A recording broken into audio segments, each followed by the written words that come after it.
Hey guys, here again with you. I want to share with you some verses in Ecclesiastes chapter 3. This is talking about how there's a time for everything. So starting in verse 1, chapter 3, it says, "There is a time for everything, and a season for every activity under the heavens. A time to be born, a time to die, a time to plant, and a time to uproot, a time to kill, and a time to heal, a time to tear down, and a time to build, a time to weep and a time to laugh, a time to mourn and a time to dance,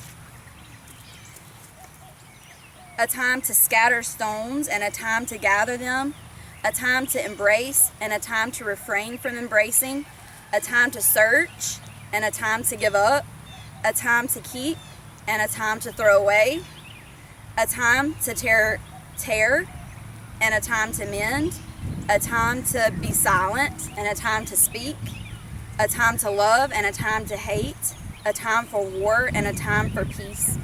Guys, I love this verse or these sets of verses because, we think some of those things we might think are bad, and they are at certain times. Some of those things are good, and they are, but at certain times. And we may not know, well, okay, at what time? What is this a time for me to do? Is this a time for me to laugh? Is this a time for me to be serious? Is this a time for me to be still?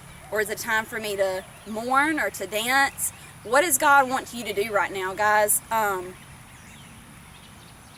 There's a time for everything.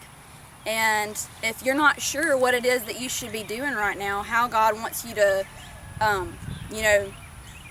live your life in these next days and these next moments, seek Him.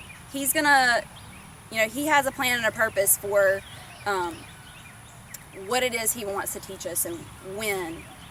How does He want us to react to the situations that are going on right now, guys? Love you guys. See you next time.